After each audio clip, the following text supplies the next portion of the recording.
Well, it's come to it. BC minimum wage increase on June 1st. Here it is, 2 days away.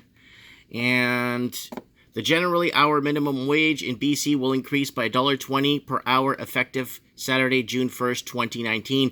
The wage increase from $13.85 to $12.65, and minimum wage rates for liquor servers, residents, caretakers, and live-in camp leaders will also increase. According to a release from BC Ministry of Labor effective June 1st, the liquor server minimum wage will also increase to $12.70 per hour. The resident caretaker minimum wage will also increase to $831.45 for those who manage 9 to 60 units, or $2,832.11 for 61 units. The live-in camp leader minimum wage pay will increase $110.87.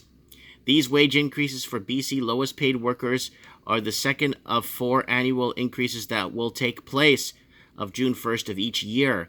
Last year, the general minimum wage increased from $11.35. So it's going to $12.70 per hour. According to the release from the Ministry of Labor, establishing a pathway to a minimum wage of at least $15 per hour is a shared priority between government and the BC Green Party caucus, and is a part of confidence and supply agreement.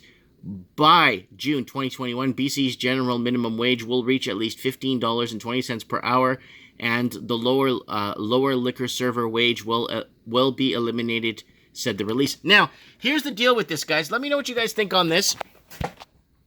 It's kind of interesting to see the path they're taking here by raising minimum wage to ease affordability levels and try to make things easier on people, which is a good thing. But for employers, it's kind of a bad thing. As an employer myself, I employed many people down on the coast. My problem with that is paying the readmittance, and readmittance was very high. Paying the readmittance, yes, the employee pays part of it, but the employer pays a chunk of it too. So readmittance was high. Payroll was the most expensive thing, more than rent, more than everything. More than my orders, more than everything I did was payroll, was the highest. So it's getting to a point where I think employers or employees are getting pushed to an edge, or pushed to a situation, employers that is, are getting pushed to a situation where of no return, where they're going to have to face closures or get robots or start getting things in.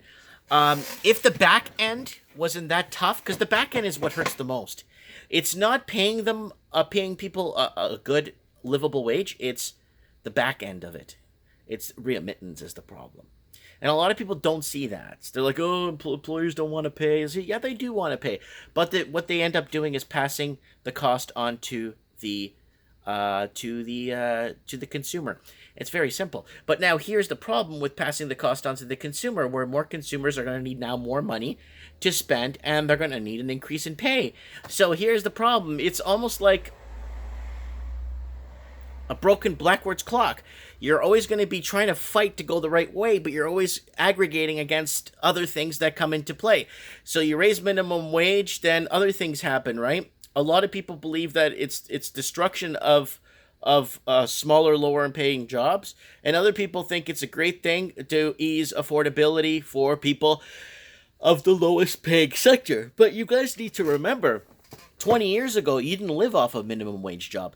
20 years ago, you worked in high school, you'd work after school, you'd work summer jobs to pay for your college, and not only that, you'd work minimum wage just to get you by to get to a real job, more when you're done your college or university, or when you find a proper career path, okay?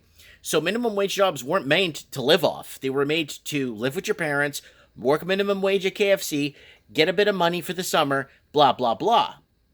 You know what I'm saying?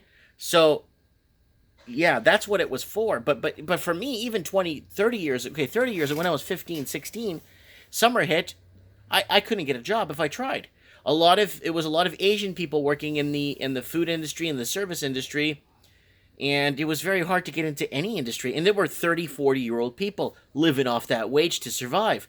But what happened to the kids from the 60s, 70s, and early 80s that had these summer jobs and depended on them to get their first hot rod to soup up and stuff like that? First car, maybe put a down payment on a house. What happened to those But then when I got to the minimum wage, like when I got to the sector where I was old enough for employment, summer jobs, it was just the market was just filled with really old people working, and it's like, what is happening with these? Why are these people working these jobs for?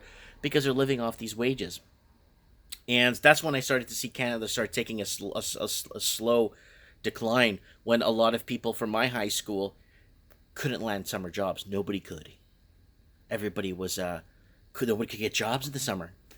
And then that's when the student loan fiasco started kicking off in the late 90s, and people started to say, well, I couldn't get a summer job to pay for college, I might as well get the student loan. It's easy and accessible, and it'll get me a better education, and that will land me a better job, and that never happened. Let me know what you guys think in the comments below. Thanks for watching. I'd like to know minimum wage increases. I'm looking forward to read your comments. Thank you.